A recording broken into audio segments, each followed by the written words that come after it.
analyse approfondie du combat entre Khabib et Conor McGregor lors de l'UFC 229 en octobre 2018. Ce choc de titans a été l'un des événements les plus attendus de l'histoire de l'UFC, opposant deux combattants de classe mondiale ayant des styles de combat très différents.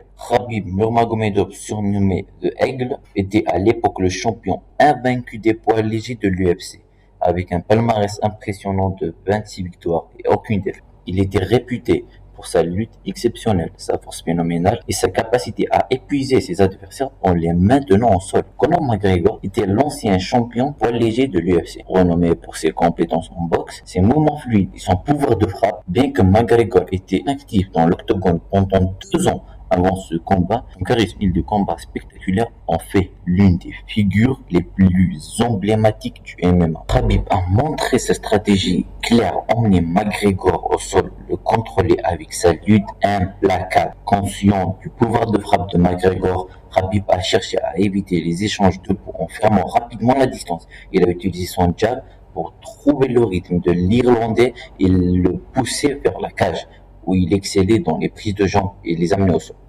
Khabib avait des objectifs de fatiguer McGregor en le gardant constamment en mouvement, l'empêchant ainsi de se reposer ou de trouver son rythme. Une fois au sol, Khabib a utilisé son pied pour maintenir McGregor à terre, le privant de tout espace pour se relever ou lancer des attaques dévastatrices. Sur le plan défensif, Khabib s'est montré prudent en évitant les coups de poing de McGregor.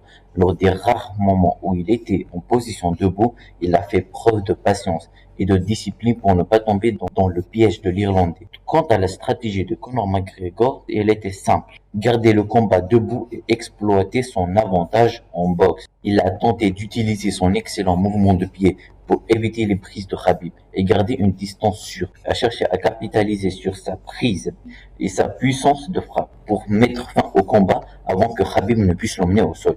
Au début du combat, McGregor a essayé de maintenir le centre de l'octogone, ce qui lui permettait de se déplacer plus librement et d'éviter d'être coincé à la cage. Il a tenté de garder Khabib à distance en utilisant ses coups de pied et ses coups de poing rapides pour le déstabiliser. Cependant, malgré ses efforts pour éviter le sol, McGregor a finalement été pris dans le piège de Khabib.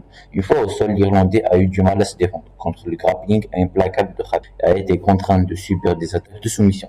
Issu du combat, le combat a pris fin au 4e round lorsque Khabib a réussi à emmener McGregor au sol et à verrouiller un étranglement arrière. Forcément, l'Irlandais a abandonné.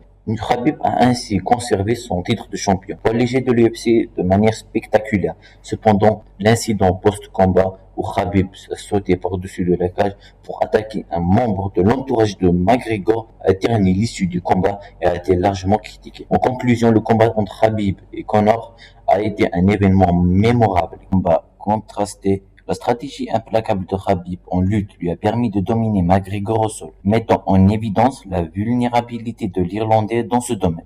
D'un autre côté, McGregor a montré des moments de brillance dans son striking.